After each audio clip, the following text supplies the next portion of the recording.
The moment Marcus Winters stepped into the taxi, his world collapsed. There, behind the wheel, sat Daniel Reyes, the same man who had once been his closest friend, who had saved his life during their college years, and whom Marcus had betrayed in the worst possible way 15 years ago. Daniel's eyes met his in the rearview mirror, widening in recognition before quickly looking away. Neither spoke as the gravity of their chance encounter hung in the air like a physical weight. How had the brilliant engineering student who had once been destined for greatness ended up driving a taxi while Marcus had become a tech billionaire? "Midtown Towers, please," Marcus managed to say, his voice barely audible as memories flooded back, the scholarship they'd competed for, the woman they'd both loved, and the night Marcus had crossed a line that couldn't be uncrossed. He had stolen both Daniel's research and his fiancée in one devastating blow. The guilt had haunted Marcus through every success, through building his empire, through his recent divorce. Now, fate had thrust them together in this confined space, with nowhere to hide from the truth. What would happen when they finally acknowledged each other? Would Daniel expose him as the fraud he truly was? The taxi crawled through Manhattan traffic as an uncomfortable silence stretched between them. Marcus studied Daniel's profile. The same strong jawline, but now with premature gray at his temples, deep lines around his eyes that spoke of hardship. Daniel had always been the more brilliant of the two, the one with the true vision. The algorithm that had made Marcus billions had been Daniel's creation, not his. The world didn't know that. Nobody knew except the two men in this car. "It's been a long time," Daniel finally said, his voice steady but distant. 15 years, 3 months, and 17 days, to be exact. The precision of his count revealed everything. Daniel had been marking time since the betrayal. Marcus felt his chest tighten. What could he possibly say to make amends for stealing another man's life? "I never thought I'd see you again," Marcus replied, his throat dry. "I've thought about reaching out so many times, but you were too busy enjoying my life." Daniel cut in, his eyes flashing with a momentary anger before returning to their professional detachment. "Your company just announced the Quantum 7 chip last week. Interesting that it uses the exact architecture I designed in our final year." Marcus felt the blood drain from his face. If Daniel went public with proof of the theft, everything would crumble, his company, his reputation, his legacy. Yet looking at the man who should have had it all, Marcus wondered if he deserved to lose everything. The taxi suddenly swerved, cutting down an alley as Daniel made an unexpected turn away from their destination. "What are you doing?" Marcus asked, alarm rising in his voice. "Taking a detour," Daniel replied calmly. "There's something I need to show you before I drop you off." His tone left no room for argument as he navigated through narrow streets unfamiliar to Marcus, heading toward the outskirts of the city. Was this revenge? Had Daniel been waiting for this moment for 15 years? They pulled up to a modest building in Queens, a community center with a sign reading, "Reyes Innovation Lab for Underprivileged Youth." Daniel parked and turned to face Marcus fully for the first time. "This is what I built instead," he said simply. "Come inside. You need to see this." Inside, dozens of teenagers worked at computers and with robotics equipment. Their faces lit up when they saw Daniel. "Mr. Reyes," several called out. A young girl with dark brown skin approached them, holding what appeared to be a complex circuit board. "I fixed the power distribution issue," she said proudly. "Just like you taught me." Daniel smiled warmly at her. "This is Amara.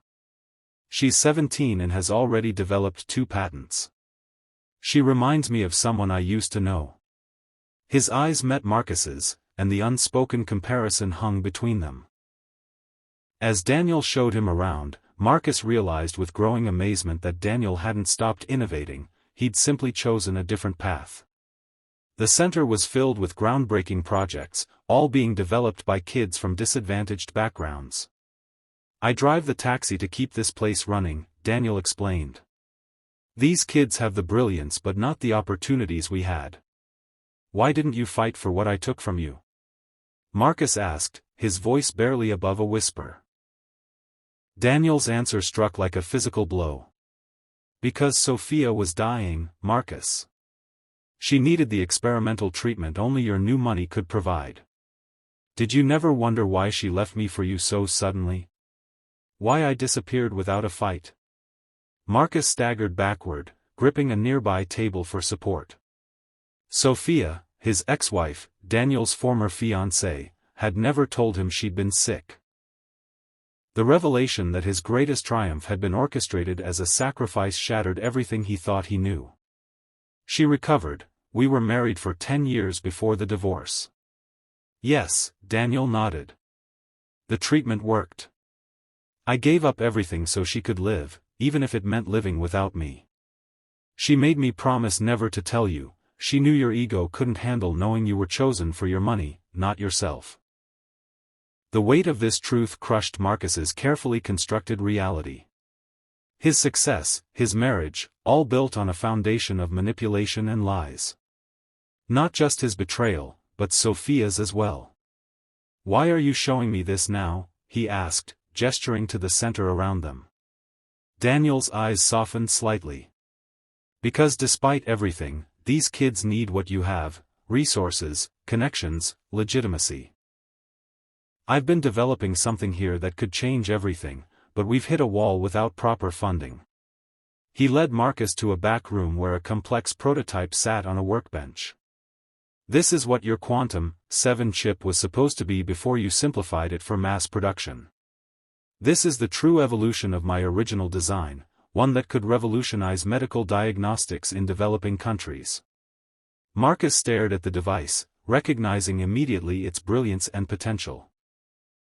In that moment, he saw clearly the fork in his path: continue living his lie or find redemption by helping the man he had wronged. I have a proposition, Marcus said finally, his decision made. A partnership. Your innovation, my resources. We credit you as the original architect of everything that came before, and we build something new together. Daniel studied him carefully. And what do you get out of this arrangement? Marcus looked around at the eager young faces in the lab beyond the door. A chance to finally do something real. Something that matters. He extended his hand, not knowing if Daniel would take it or turn him away. After what seemed like an eternity, Daniel clasped his hand. For them, he said, nodding toward his students. Not for you. 6 months later, the Daniel Reyes Foundation had transformed the community center into the country's leading innovation hub for underprivileged youth. Marcus had stepped down as CEO of his company after publicly acknowledging Daniel as the true creator of the technology that had made him wealthy. The scandal had been immense, but the redemption story that followed captured the world's imagination. On the anniversary of their chance encounter, Marcus found himself back in a taxi, this one driven by Amara, the brilliant young woman from the center who was now putting herself through MIT with a foundation scholarship. Mr. Reyes is waiting for you, she said, smiling as she pulled up to the newly expanded innovation campus. He says you're still late to everything important, just like in college. Marcus laughed, feeling lighter than he had in 15 years. As he walked toward the building where Daniel waited, he reflected on how a single taxi ride had forced him to confront his greatest shame and, in doing so, had given him something his billions never could: peace. Inside, Daniel was surrounded by students, his hands animated as he explained a complex concept. Seeing Marcus, he nodded in acknowledgement.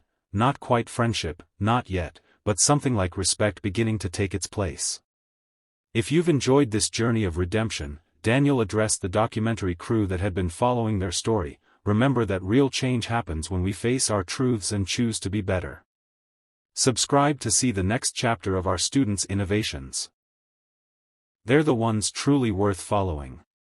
Marcus smiled at the camera, then turned back to Daniel.